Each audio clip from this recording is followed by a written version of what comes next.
Mesdames et messieurs, bonsoir et merci d'avoir choisi Canal 3 Bénin pour vous informer. Voici les titres du journal. Mort le soldat, vive le soldat, ils ont défendu la patrie et ils sont tombés les armes à la main. Les 5 soldats qui ont succombé à l'attaque terroriste il y a quelques jours dans le nord du Bénin reçoivent la reconnaissance et la gratitude du peuple béninois. Ils ont été décorés à titre posthume par la vice-présidente de la République. C'est à travers une séance d'hommage tenue à la place d'armes de l'état-major général des forces armées béninoises. Les détails dans un instant. Dans ce journal, nous allons faire un tour au palais princier du roi Béhanzin à Abomey pour une séance d'allégeance au nouveau souverain. Et ce sera avec une délégation de sages, notables et élus locaux de la commune de Djidia. Ils sont allés présenter leur civilité au nouvel occupant du trône du roi Béhanzin. Les visiteurs ont à l'occasion bénéficié de prières et de bénédictions. Nous parlerons aussi sport dans ce journal avec la sélection nationale de football des moins de 20 ans qualifiée pour la phase finale du prochain championnat d'Afrique des Nations de la catégorie. Les jeunes footballeurs et leur staff d'encadrement ont été honorés par le ministre des Sports à travers un dîner, une rencontre récréative pour doper le moral des jeunes joueurs. Voilà pour le titre. Mesdames et messieurs, à nouveau, bonsoir. Ouvrons ce journal par la cérémonie d'hommage rendue aux 5 soldats tombés face aux terroristes il y a quelques jours dans le nord du Bénin. Ces vaillants soldats tombés au front, les armes à la main, sont décorés à titre posthume par la grande chancelière et vice-présidente de la République. C'était hier mercredi à la place d'armes de l'état-major général des forces armées béninoises. Un moment de vives émotions que je vous laisse suivre.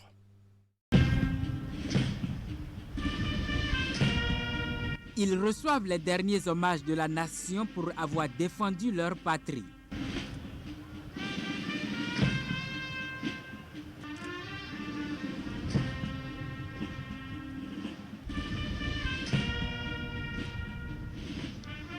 Décédés les armes à la main lors de l'attaque terroriste enregistrée dans le nord Bénin, ces 5 soldats des forces de défense nationale sont ici décorés à titre posthume. Feu maréchal des logis, chef Tcha Saint-Thomas Gislin. Feu brigadier Dessor Kossi. Feu brigadier Djagba Roland Beldis. Feu soldat de première classe Barasuno Alassane. Feu sapeur de première classe Wesubo Benouko Albert.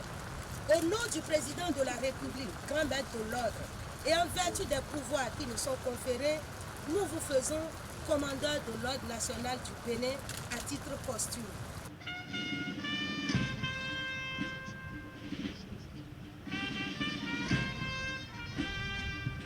C'est le moment pour la vice-présidente du Bénin et le ministre délégué auprès du président de la République chargé de la défense nationale de reconnaître les mérites de ces vaillants hommes depuis leur entrée dans leurs corps respectifs. Ils ont en effet pris part à plusieurs opérations de défense et de maintien de paix. Malheureusement, celle d'avril 2022 leur a été fatale. Vos parents biologiques et professionnels vous pleurent avec la fierté qui accompagne le souvenir de ceux qui ont fait le sacrifice suprême, la mort pour la patrie. Une mort de héros qui fait honneur à notre armée, à notre drapeau et à notre nation. En vérité, mesdames et messieurs, chers parents, aider à ramener la paix chez le voisin, c'est travailler à sa propre sécurité. L'expérience acquise sur ce terrain extérieur de conflit, nos martyrs l'ont régulièrement mise au service de notre nation. Chaque fois que notre pays ces derniers temps a dû faire face à des violences internes en période électorale. Devant leur image représentative, tous les généraux en service comme à la retraite, les responsables à divers niveaux des forces armées béninoises et même les familles éplorées se sont recueillis pour saluer leur mémoire. Nous allons à présent parler de l'Assemblée générale du Conseil national du patronat du Bénin qui s'est tenue ce mercredi à Cotonou. Une rencontre dont les travaux ont abouti au renouvellement du bureau du CNP Bénin. Eustache Kotigan est reconduit à la tête du bureau du CNP Bénin pour un nouveau mandat. Il s'engage déjà à mener sa nouvelle mission selon le cahier des charges défini avec abnégation et détermination. Reportage. Voici le nouveau bureau du Conseil national du patronat du Bénin. Une équipe de 8 membres, dont 3 femmes, pour défendre la cause des entreprises du secteur privé. Ils ont été élus à la faveur de cette Assemblée générale parmi les 25 administrateurs élus à la même occasion. Le bureau est présidé par Eustache Kotingan qui bénéficie une fois encore de la confiance de ses pairs. À l'entame de son discours après son élection, les mots de gratitude à l'endroit de ses prédécesseurs qui ont œuvré pour le rayonnement du secteur privé. Je remercie notamment mon prédécesseur, M. Sébastien Javon, pour son dévouement sans faille dans l'exercice de cette fonction, ainsi que le travail qu'il a effectué et la qualité des résultats obtenus durant sa présidence sur de grands sujets sociétaux tels que les réformes fiscales, le développement du pilier social et ainsi que les réflexions entreprises sur l'avenir du secteur privé. Un travail qui doit absolument se poursuivre. Tout comme les administrateurs, les membres du bureau du Conseil national du patronat du Bénin ont été élus à l'issue d'un processus transparent sous les regards des huissiers de justice. Le nouveau président qui succède à lui-même veut aller très vite dans le déroulement de sa feuille de route axée sur 4 principales priorités. Premièrement, mes priorités devront être un secteur privé organisé autour du développement durable. Deuxièmement, ce serait la promotion de la paix. Troisième priorité, ceci consiste à renforcer le rôle du secteur privé dans le développement économique et social de notre pays. Et la dernière priorité, tout aussi importante, consiste à accorder à notre jeunesse toute l'attention et l'espace qu'elle mérite dans le monde des affaires. Les jeunes doivent devenir les tout premiers acteurs du changement. Vous savez, on parle de la cherté parce qu'on ne produit rien au Bénin. À part l'agriculture, on ne produit rien, il n'y a pas d'industrie. Dans ce contexte où on sort de Covid, où on est en train de vouloir sortir de Covid et encore des guerres. Vous savez, si on produisait et on n'importait pas, on n'allait pas sentir cette cherté. Donc aujourd'hui, vous voyez, il y a le pilier, il y a le gouvernement qui a dit qu'il faut industrialiser. Donc on est dans cette logique, on va accompagner le gouvernement dans l'industrialisation en mettant des industries, des productions locales. L'ambition est grande, la volonté et la détermination le sont également. Le nouveau président entend renforcer le rôle du CNP Bénin en restaurant l'unité et le dynamisme de l'institution patronale. Le bureau démarre son mandat pour une durée de 5 ans en attendant son installation solennelle prévue pour se tenir dans les jours à venir.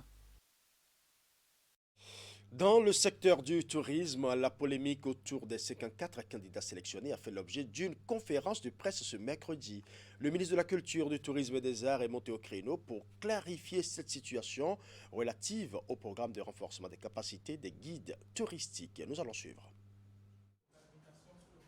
Après la proclamation officielle des résultats des 54 guides touristiques, une conférence de presse a été organisée dans la matinée du 25 mai. Une occasion pour apporter plus d'explications sur les processus et critères de sélection. Au nombre des 199 candidats, 94 avaient été présélectionnés. Le tableau que vous avez avec 60 candidats dont la liste aurait été publiée par un journal principalement, et vous verrez que cette liste n'a pas été une liste signée, n'est pas une liste cachetée, n'est pas un document public. C'était un travail à mi-parcours. J'avoue que personnellement, je suis très étonné que ça se retrouve dans la presse. Alors, est-ce les candidats qui ont été présélectionnés, disons, qui ont eu accès à ça? D'où ça vient, je ne saurais le dire. On voit également que les 20 qui seraient prétendument des gens qui ont été insérés frauduleusement, si vous regardez bien, vous verrez que ce sont des candidats présélectionnés dans le pôle Niki Natitengo Bukumbe.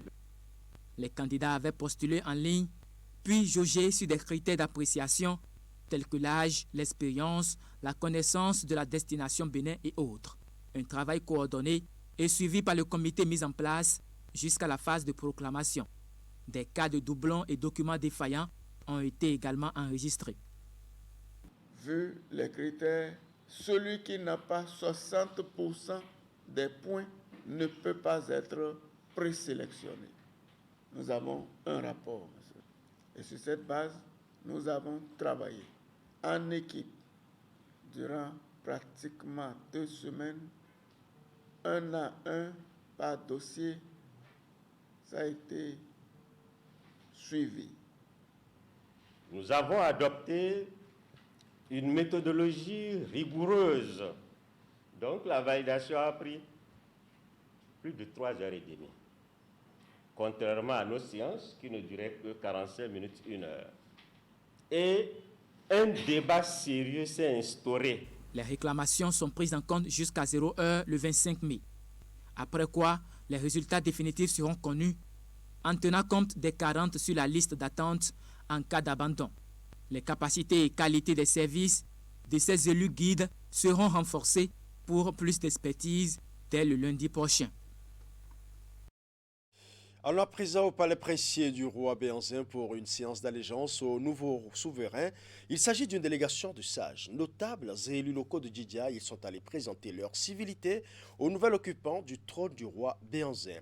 Les visiteurs ont à l'occasion bénéficié de prières et de bénédictions. Les détails dans ce reportage signé Imet Hélène Amosso. Au palais princier du roi Béhanzin, ils sont allés présenter les civilités à l'actuel occupant du trône, une vingtaine environ. Les membres de la délégation sont tous venus de la commune de Djidia. Pour ces notables chefs village ou d'arrondissement, la démarche est capitale. Tout le monde sait ce que Djidia est pour le roi Béhanzin. Donc, du moment où le roi est intronisé, ça doit réjouir tout ressortissant de Djidia. Donc, c'est dans ce cadre que j'ai demandé à mes chefs villages, tous mes conseillers, de m'accompagner pour qu'on puisse aller rendre visite au roi et lui présenter nos civilités et lui souhaiter longue vie et que Dieu garde le trône avec lui et que ça apporte la paix dans le royaume de Dahomey. Initiative du chef de l'arrondissement de Zounkon. Ce déplacement participe aussi du rapprochement des sujets aux prétendants du trône du roi de Dahomey. Comme plusieurs avant eux, Chefi Seko et sa suite sont également venus reconnaître l'autorité du souverain. Ils ont profité pour solliciter l'accompagnement, surtout les bénédictions de Dadeweno de Béhanzin, pour la concrétisation des projets de développement de leur localité. Comme c'est un enfant qui a l'ambition d'aller plus loin, il a sollicité mon assistance et je l'ai accompagné vers le roi pour recevoir la bénédiction du roi central de Dahomey. Et quand tu as un enfant qui veut s'engager à faire quelque chose de sérieux, il faut qu'il reçoive la bénédiction du père, parce que chaque enfant qui obéit son père a toujours la victoire.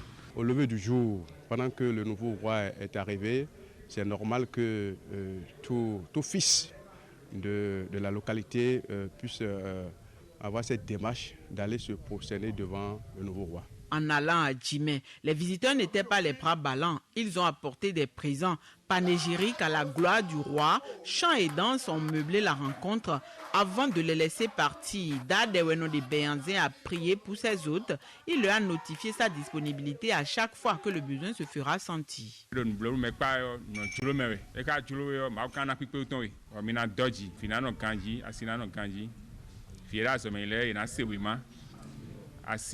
Honton mero a jogma kon yo ena mo hobo mosa ba ko na wa ndagbe jena tinu mi tegbe ba gberu to ko yun mi bi mo ka fon ro yun mi tegbe. Merci. Restons dans le département du Zou, plus précisément dans la commune de Bohican qui a abrité un atelier bilan sur le projet Appui aux communautés et communes pour l'expansion des services sociaux Access, un projet qui sera bouclé dans un mois. À l'occasion, les participants à cet atelier ont évalué les réalisations et les actions menées afin de capitaliser les acquis. Mettez-les pour plus de détails.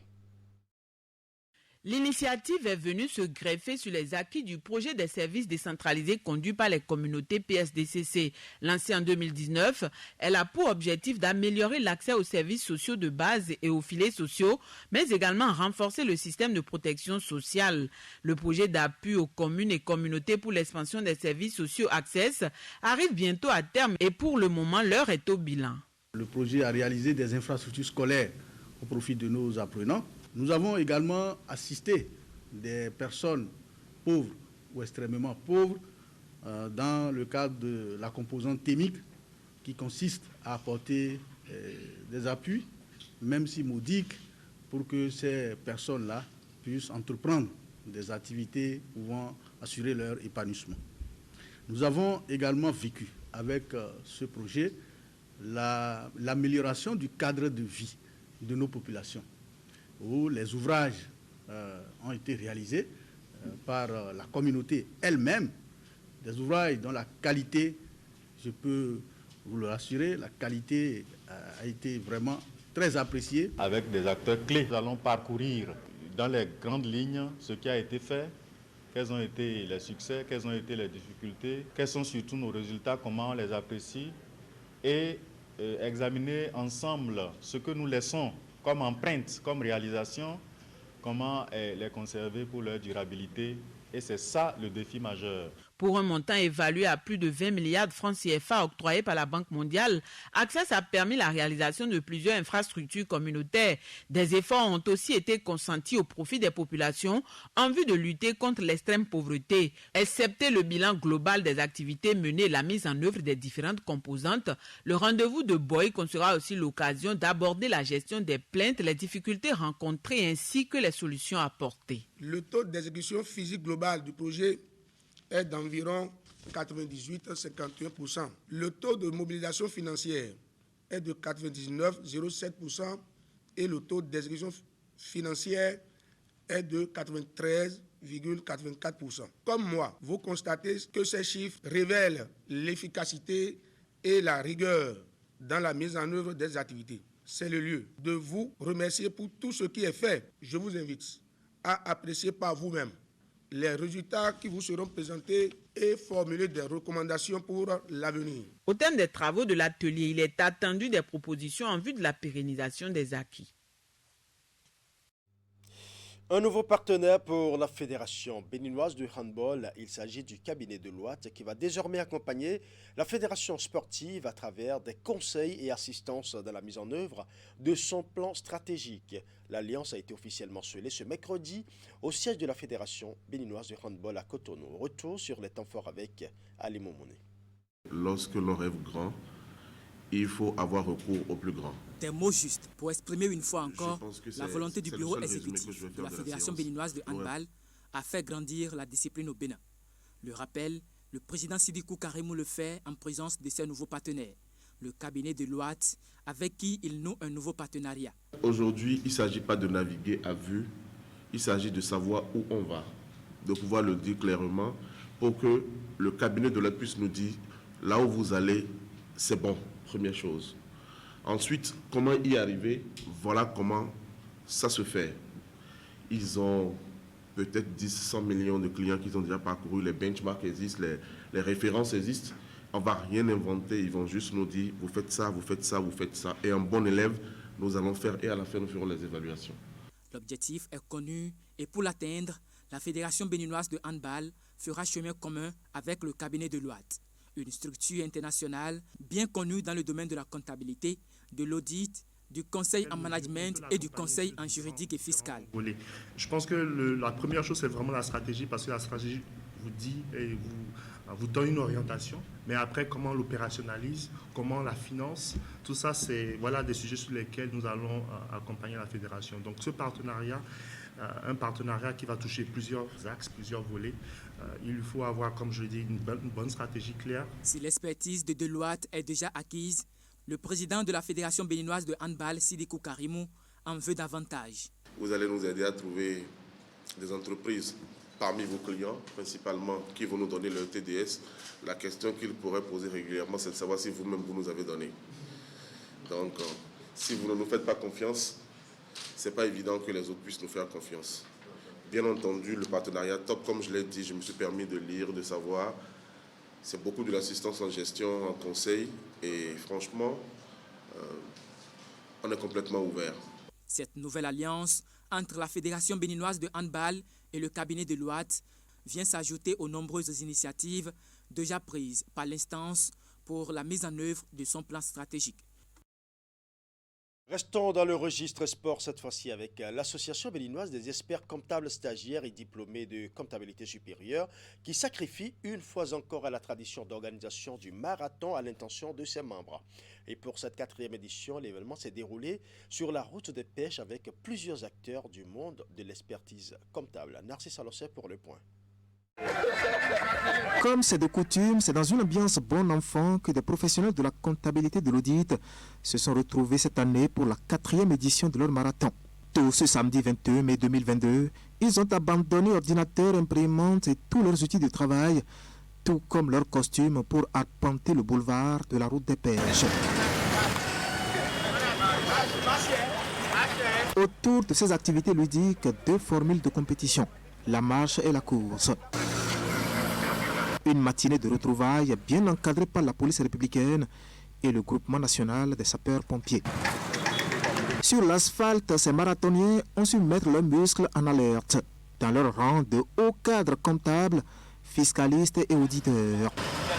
Après quelques kilomètres, les meilleurs se sont détachés de la masse. Chez les dames, c'est Ariane Dansa qui a franchi la première, la ligne d'arrivée. Sur le tableau masculin, Lukman Yarou a survolé la course. Des performances qui leur ont valu des récompenses. Félicitations. Bref, je dirais, patrons et collaborateurs d'une même profession se réunissent autour d'une même activité ludique, autour d'un même amusement. Vous voyez que c'est bien inédit. Ça veut dire que la profession est unique. Unique au Bénin.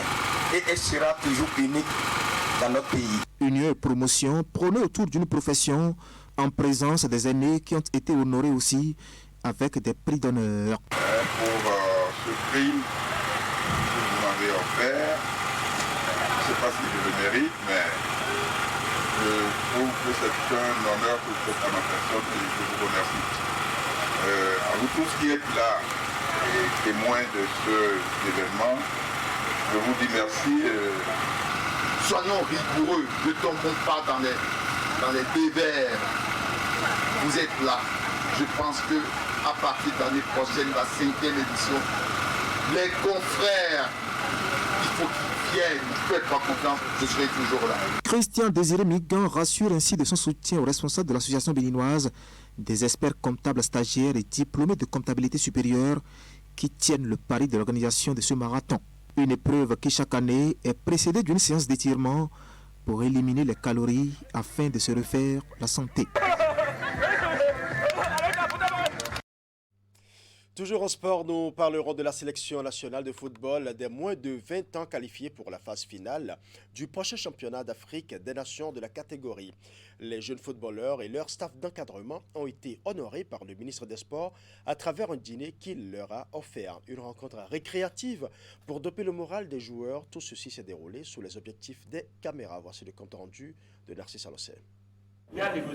Derrière l'effort, le réconfort pour joueurs et membres de l'encadrement technique de la sélection nationale de football des moins de 20 ans. Pour avoir tenu haut l'étendard du pays au dernier tournoi de l'Union des fédérations est-africaines de football dans sa zone B, ils sont honorés ici par le patron des sports qui a tenu à partager un repas avec eux. Partager ce repas pour nous, c'est célébrer la convivialité qui gouverne le football, célébrer la synergie que nous avons mise en place, ministère des Sports, Fédération béninoise de football, encadrement technique, joueurs, célébrer cette belle famille que nous formons ensemble avec tous les acteurs, les supporters, les amis de la presse sportive et vous tous.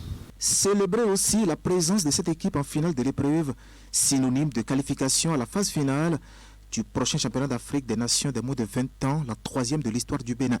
Et pour cette compétition qui a lieu en Égypte, ces gamins ont déjà la pression de leurs aînés qui sont aussi présents à ce dîner. Qui sont déjà allés en Égypte faire un exploit, parce que comme par hasard, la CAN Junior pour laquelle nous sommes qualifiés se joue en Égypte. Et vous savez que les aînés en 2019, ils ont mis la barre très haut en Égypte. Donc vous n'avez pas le droit de faire moins. Et c'est pour ça qu'ils sont là pour vous mettre la pression. Mais la pression est sur les seniors aussi, d'où ce message des juniors dont le ministre se fait le porte-parole. Mais les juniors m'ont dit de dire aux seniors qu'eux aussi, ils ont accepté de partager le dîner avec eux pour leur mettre la pression, parce qu'ils sont qualifiés pour la CAN junior. Et ils espèrent que les aînés vont être contaminés par le vent de la qualif et que les éliminatoires qui commencent bientôt vont être aussi favorables et qu'on pourra décrocher, nous aussi, en senior, notre qualif pour la CAN qui aura lieu en Côte d'Ivoire. Et cette qualification passe par les éliminatoires qui démarrent le mois prochain. Les juniors, eux, peuvent être en train de savourer leur qualification en attendant la phase finale du championnat d'Afrique des Nations qui a lieu en 2023. Voilà, ce sera tout pour ce journal. Merci pour votre aimable attention. Bonne soirée à chacun et à tous.